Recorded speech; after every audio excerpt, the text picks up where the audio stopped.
અમિત ખૂટ કેસને લઈને સૌથી મોટા સમાચાર। અમિત ખૂટના ભાઈએ નિર્લિપ્ત રાય પાસે મદદ માંગી છે। હાર્દિકસિંહ જાડેજાની ધરપકડ થતા પરિવારની માંગ। અનિરુદ્ધસિંહ જાડેજા અને રાજદીપસિંહ જાડેજાની ધરપકડ કરવા માટે પરિવારના સભ્યો દ્વારા અત્યારે મદદ માટેની ગુહાર કરી છે।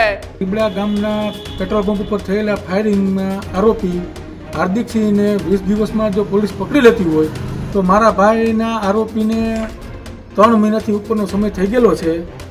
તો અત્યાર સુધીમાં પોલીસ મારા ભાઈના અમિત ખૂટના આરોપીને પકડવામાં નિષ્ફળ કેમ? તો નિર્દોષ સાહેબને મારી એટલી જ નમ્ર વિનંતી છે કે અમિત ખૂટના કેસના આરોપીઓને અનિરુદ્ધસિંહ જાડેજા, રાજદીપસિંહ જાડેજાને તાત્કાલિક ધરપકડ કરવા વિનંતી।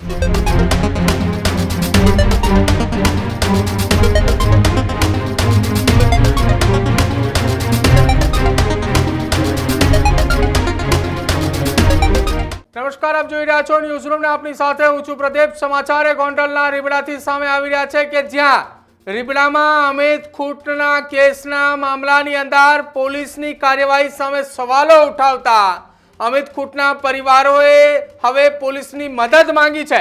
અમિત ખૂટ કેસને લઈને સૌથી મોટા સમાચાર।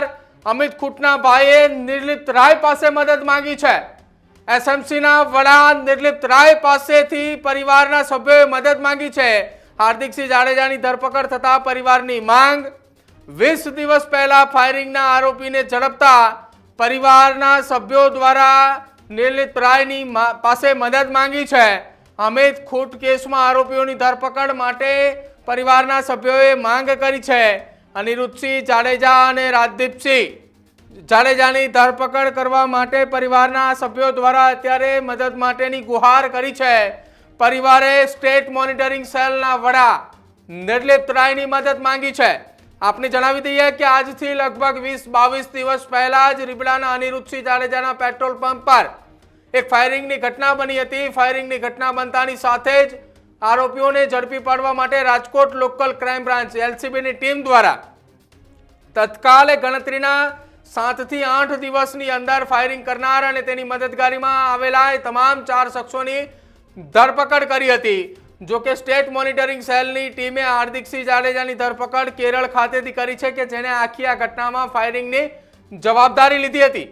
આપણે પણ જણાવી દઈએ કે હાર્દિકસિંહ જાડેજાનો ગુનાહિત ઇતિહાસ છે કે જેને તેને સુરતની અંદર એક કાપડના વેપારીને ગળે ચપ્પુ મૂકીને ધમકી પણ આપી હતી। જો કે એ બાદની ભૂતકાળની વાત કરવામાં આવે તો રાજકોટની અંદર તેને હત્યાને પણ અંજામ આપ્યો હતો। આ તમામનો આરોપી હાર્દિકસિંહ જાડેજા કે જેની પોલીસે ધરપકડ કરી છે। તેની ધરપકડ થતાં સુરતમાં જાહેરમાં વરઘોડો પણ નીકળ્યો હતો અને બાદ અમિત ખૂટના કેસની અંદર ચકચારી રીબડાનો અમિત ખૂટનો એક કેસ કે જે કેસની અંદર હજુ સુધી આરોપીઓ ફરાર છે। 3 મહિના કરતાં વધારે સમય વીતી ચૂક્યો છે।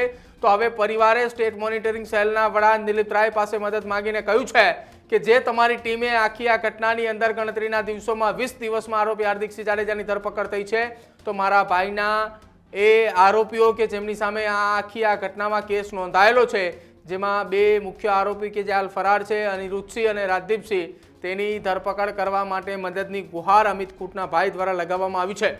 શું કહ્યું અમિત ખૂટના ભાઈએ આખી આ ઘટના અને નિર્લિપ્ત રાય પાસે મદદ માંગતા સાંભળો એ પણ। હું રીબડાથી અમિત ખૂટના મોટા ભાઈ મનીષ ખૂટ આજથી 20 દિવસ પહેલા રીબડા ગામના પેટ્રોલ પંપ ઉપર થયેલા ફાયરિંગના આરોપી હાર્દિકસિંહને 20 દિવસમાં જો પોલીસ પકડી લેતી હોય તો મારા ભાઈના આરોપીને 3 મહિનાથી ઉપરનો સમય થઈ ગયેલો છે। તો અત્યાર સુધીમાં પોલીસ મારા ભાઈના અમિત ખૂટના આરોપીઓને પકડવામાં નિષ્ફળ કેમ? તો નિર્દોષ સાહેબને મારી એટલી જ નમ્ર વિનંતી છે કે અમિત ખૂટના કેસના આરોપીઓને અનિરુદ્ધસિંહ જાડેજા, રાજદીપસિંહ જાડેજાને તાત્કાલિક ધરપકડ કરવા વિનંતી। હું રીબડાથી અમિત ખૂટના મોટા ભાઈ મનીષ ખૂટ આજથી 20 દિવસ પહેલા રીબડા ગામના પેટ્રોલ પંપ ઉપર થયેલા ફાયરિંગના આરોપી હાર્દિકસિંહને 20 દિવસમાં જો પોલીસ પકડી લેતી હોય તો મારા ભાઈના આરોપીને 3 મહિનાથી ઉપરનો સમય થઈ ગયેલો છે। તો અત્યાર સુધીમાં પોલીસ મારા ભાઈના અમિત ખૂટના આરોપીઓને પકડવામાં નિષ્ફળ કેમ? તો નિર્દોષ સાહેબને મારી એટલી જ નમ્ર વિનંતી છે કે અમિત ખૂટના કેસના આરોપીઓને અનિરુદ્ધસિંહ જાડેજા, રાજદીપસિંહ જાડેજાને તાત્કાલિક ધરપકડ કરવા વિનંતી। તો આ હતા અમિત ખૂટના ભાઈ કે જેને પરિવારના એ સભ્યો વતી અમિત ખૂટના મોટા ભાઈએ એ એસએમસીના વડા સ્ટેટ મોનિટરિંગ સેલના વડા દિલીપ રાય પાસે મદદની ગુહાર કરી છે કે જો અનિરુદ્ધસિંહ જાડેજાના પેટ્રોલ પંપ પર ફાયરિંગ થયું હોય અને ફાયરિંગ કરાવનાર અને ફાયરિંગ કરનાર આ તમામ આરોપીઓની ગણતરીના દિવસોમાં ધરપકડ થતી હોય તો અનિરુદ્ધસિંહ જાડેજા અને રાજદીપસિંહ રીબડાની ધરપકડ કેમ નહીં તેને લઈને સવાલો ઉઠી રહ્યા છે. એક તરફ લોકલ પોલીસની સામે સવાલો એટલા માટે ઉઠી રહ્યા છે કે કેસની તપાસ કેટલે પહોંચી, ક્યાં છે, શું છે તેને લઈને હજુ સુધી કોઈ પણ પ્રકારની એ માહિતી પરિવારને અથવા તો આરોપી ક્યાં છે તેની અત્યાર સુધી કોઈ પણ માહિતી એ પોલીસને મળી નથી. અને જ્યારે બીજી તરફ અનિરુદ્ધસિંહ જાડેજાના પેટ્રોલ પંપ પર ફાયરિંગ થાય છે, અનિરુદ્ધસિંહ જાડેજા એ હાલ અમિત ખૂંટના કેસની અંદર ફરાર છે, તો તે બીજી તરફ હાર્દિકસિંહ જાડેજાની ધરપકડ થતાની સાથે જ પરિવારના સભ્યો એટલે કે અમિત ખૂંટના મોટા ભાઈએ એ એસએમસીના વડા પાસે મદદની ગુહાર લગાવી છે. સાથે જ રાજકોટ જિલ્લા પોલીસની ટીમની સામે સવાલો પણ ઊભા થયા છે કે 3 મહિના વીતવા છતાંય તમે કોઈ આરોપીની ધરપકડ ન કરી શકો કે જેનું ફરિયાદની અંદર મુખ્ય આરોપી તરીકે નામ તમે લખ્યું હોય.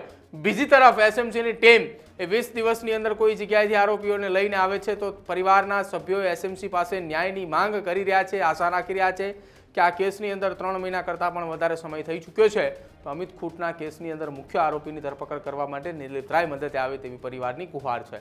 તમારું શું માનવું છે આખી આ ઘટના મામલે તે અમારા કમેન્ટ સેક્શનમાં જણાવજો. જોતા રહેજો ન્યૂઝરૂમ. નમસ્કાર.